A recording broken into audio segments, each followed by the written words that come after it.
नवरा नवरीची पहिली रात्र झाली आणि त्यानंतर सासूने सांगितलं लेकाचं असं गुपित की ते ऐकताच सुनबाई बेशुद्ध झाली।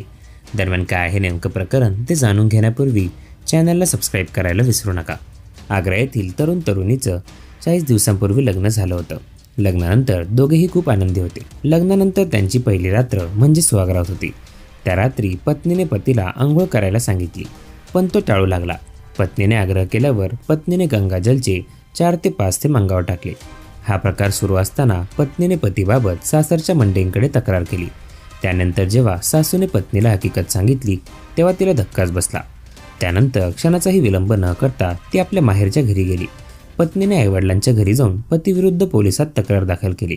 तिने पतीवर रोज मारहाण आणि हुंड्यासाठी छळ केल्याचा आरोप केला आहे। पोलिसांनी हे प्रकरण कौटुंबिक समुपदेशन केंद्राकडे वर्ग केलं। समुपदेशकांनी पती पत्नीला फोन केले असता पत्नीने पतीवर मारहाण आणि आंघोळ न केल्याचा आरोप केला। तिने सांगितले की तिच्या लग्नाला 40 दिवस झाले आहेत। त्यापासून तिच्या पतीने फक्त 6 वेळा आंघोळ केली आहे आणि तो अस्वच्छ राहिला आहे। तिने त्याला आंघोळ करायला सांगितल्यावर तो हिला मारहाण करतो। समुपदेशकांनी नवऱ्याची विचारपूस केली असता त्याने सांगितले की तो आपल्या अंगावर गंगाजल शिंपडतो आणि वेळ मिळेल तेव्हा स्नान करतो।